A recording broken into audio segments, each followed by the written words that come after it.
This is Patterned by Nature. It's a 90-foot long or 30-meter long liquid crystal ribbon display made out of 3,600 different individual elements that are about 10 centimeters square. And it's installed at the North Carolina Museum of Natural Sciences in the United States. And it shows these abstract visualizations of different scientific phenomena, things like fluid flow, birds flocking, and that sort of thing. And the technology is very similar to what you might find in a laptop display, where you've got a bunch of different liquid crystal elements and a backlight. Except here, the backlight is the sun. So the whole display consumes about 75 watts of electricity. And the dramatic difference in scale between this and a laptop screen means that you interact with it in a fundamentally different way. You really have to walk through this 4-story high atrium in order to see the whole thing. And one of the things that people ask me about this project is, how was it made and where was it made? And while that project is very clean and precise in its lines, the space in which it was made is the exact opposite. It's a huge mess. And it's in this building in downtown Brooklyn. It's called the Metropolitan Exchange. And on the top floor of this building, we've created a collaborative workspace full of artists and designers and technologists. And we're working, these people are organized into small companies that often collaborate on a variety of different projects. And I'd like to tell you a little bit today about the creative process that goes on there. And I think that while most of the companies in this space are engaged in building physical products, I think that there's some takeaways there that I hope you'll find useful, whether your organization produces products or services. And the group of people that we have here really runs the gamut from graphic designers to mechanical engineers, electrical engineers, people who write software, set designers, people who work in fashion, all the way to biologists. So we're really excited about bringing all of these different kinds of people together to collaborate.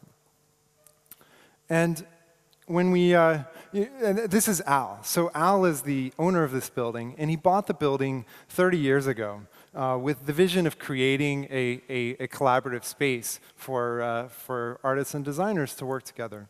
And his vision is something that's really started to take hold in the last 5 years or so.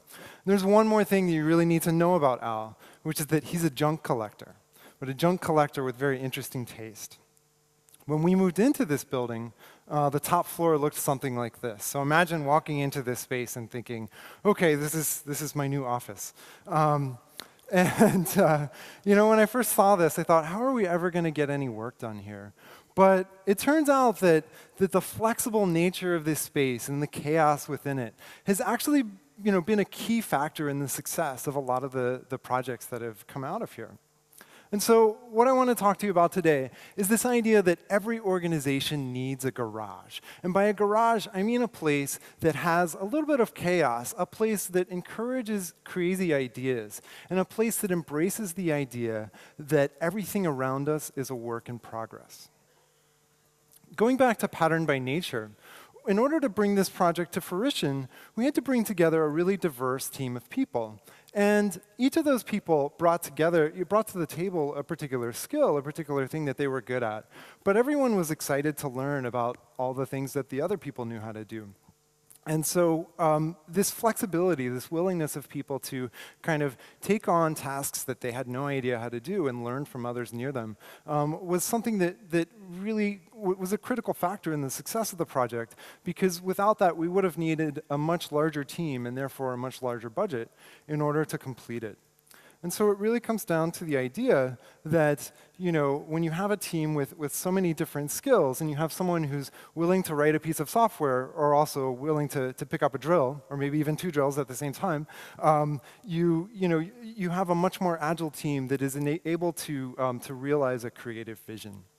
So I think that the key ingredient here is this diversity in terms of the team, in terms of skill set and willingness to take on different roles.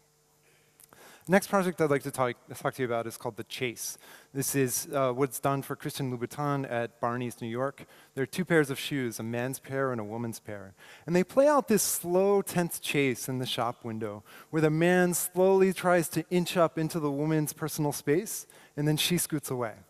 And so the way it works is each of the shoes has two magnets in it.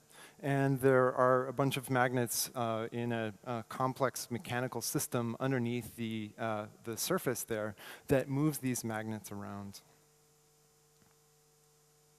And one of the things, we thought about a bunch of different ways for, how are we going to get shoes to move around on a table? We thought about, putting little motors in them and all these different sorts of things. But one of the incredible things about being in this Metropolitan Exchange building with Al Atara and all of his junk is that it was very easy to prototype, to walk around the space and grab different things. We had this idea of what about magnets attached to bike chain? So we just went downstairs and found the box full of bike chain and the box full of magnets, and there were lots of shoes lying around, and we just put them together and we had a prototype. So this ability of just to kind of have lots of sort of a rich set of different objects to play with really helps with prototyping. And I think that holds true whether you're building physical things or if you're working more with concepts and ideas. And so one of the things that's really interesting about this, this collection of stuff is, even if you're not building physical stuff, when you're surrounded by all these crazy objects, you can't help but have crazy ideas. So just to give you some examples of things you might see if you were to walk through this space. Here's a box full of mannequin arms, a bicycle with a set of horns that's at least 1 meter wide on the front, an antique wheelchair. I'm not going to tell you what this is, but it involves handcuffs. So what it really comes down to is this junk can actually be really helpful in terms of coming up with new kinds of creative ideas. And the unfinished space is really important as well. One day in our cooperative, we had a meeting, and we decided that there was a wall in the space that it would be really great if we could take that wall out. So we talked to our landlord, Al, and we said, hey, we'd love it if we could tear down this wall. And he said, okay, that sounds great. So we started talking some more about how are we going to actually tear the wall down. 15 minutes later, Al shows up with a huge saw, and he cuts the wall down. And then the wall was gone, and we could, build this huge project that the wall was standing in the way of. And so the flexibility of the space really leads to flexibility in terms of ideas. And speaking of, you can embrace larger scales and things like that. And speaking of larger scales, the next project I'd like to talk to you about is called the Gravity Harp. This is a robotic harp that plays the melody of one of the songs in Bjork's Biophilia tour. It was led by a very diverse team, led by Andy Cavatorta. And the way it works is you have these 4 different pendulums, and each pendulum has a variety of different strings on it. And so each pendulum swings back and forth and also rotates in order to index to a particular string to play the melody. And these pendulums are all networked together so that they all play in the right sequence with each other. They all play the right notes at the right time. And so one of the things about this project is, the team was, again, very diverse, where you had people ranging from a sculptor to an electrical engineer.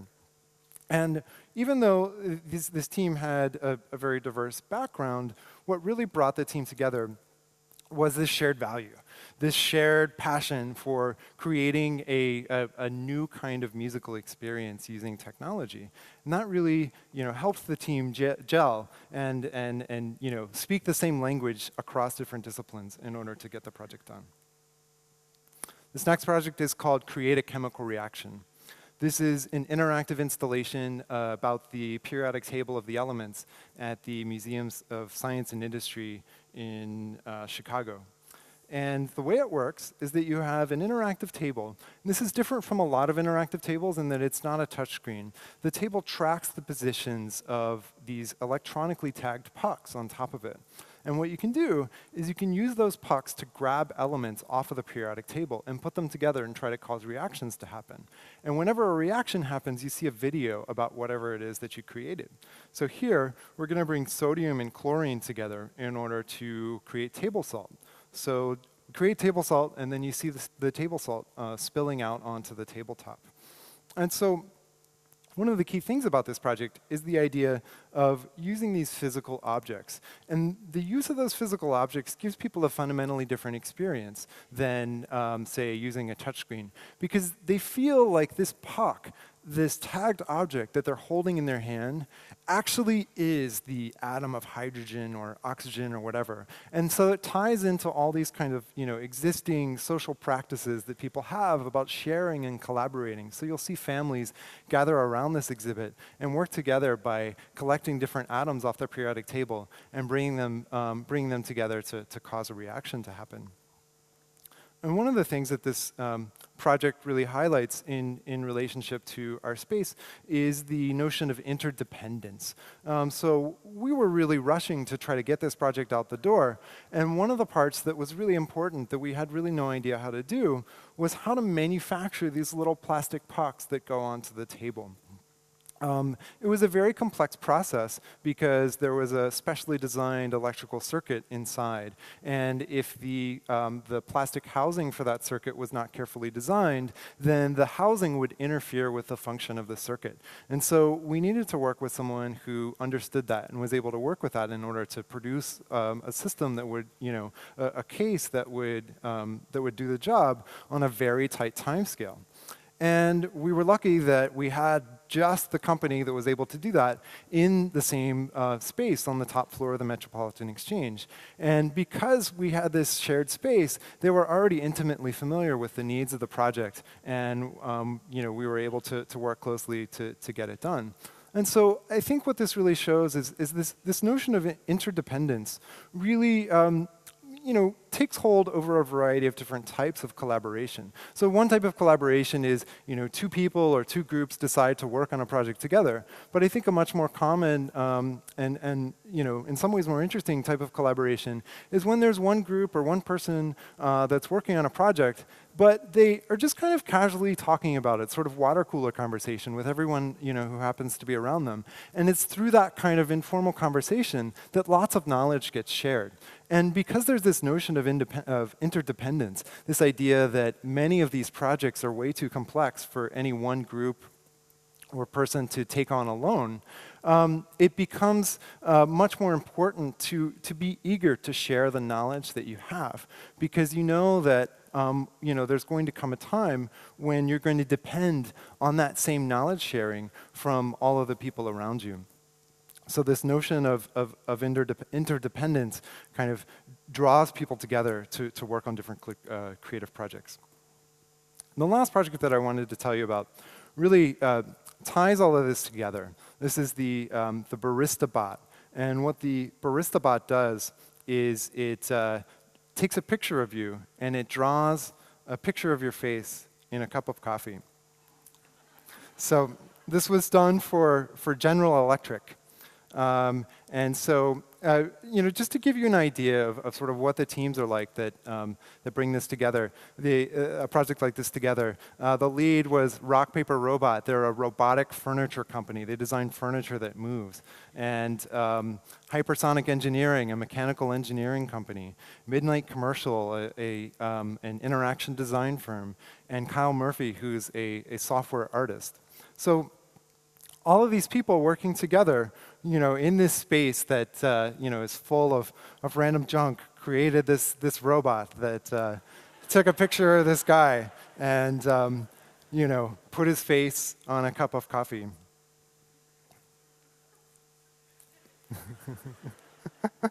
So I'd like to encourage you to think about, how does this notion of the creative garage apply to your organization? And I hope I've convinced you that a space that encourages flexibility, diversity of perspectives, and a little bit of chaos can help you come up with new kinds of innovative and crazy ideas, whether that's about building physical stuff, but also lots of other things too. So once you've figured that out, all you need in order to have an organization that's really innovative is lots of coffee. Thank you.